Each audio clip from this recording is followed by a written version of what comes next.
Hi, this is Nicholas, a filmmaker based in Tokyo.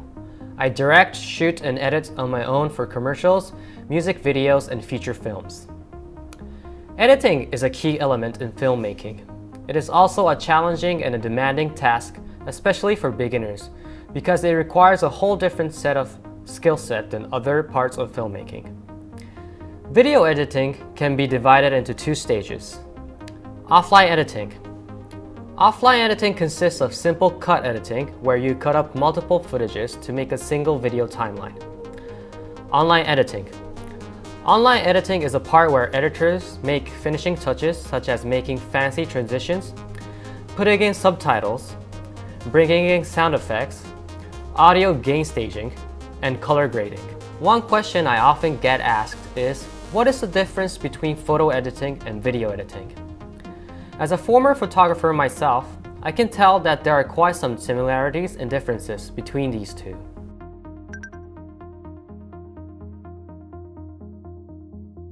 First of all, it is similar in terms that both photo and video deals with picture.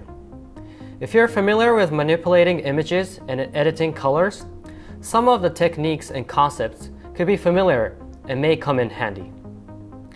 For example, masking, keying, tone curves, color wheels, highlights are some terminology that are used in both worlds.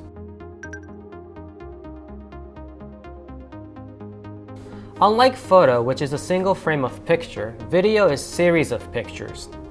Editing becomes much more demanding because there are more things to take into consideration. For example, audio. In terms of what kind of background music should it contain, how loud the narration should be.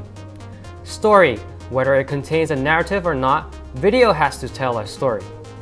Audiences are able to perceive stories not only by script and pictures, but through subtle nuances of editorial choices. So it is important for editors to make right choices. Well, let all the talking aside, I will show you some basic flow of editing by actually working on a sequence on the next episode.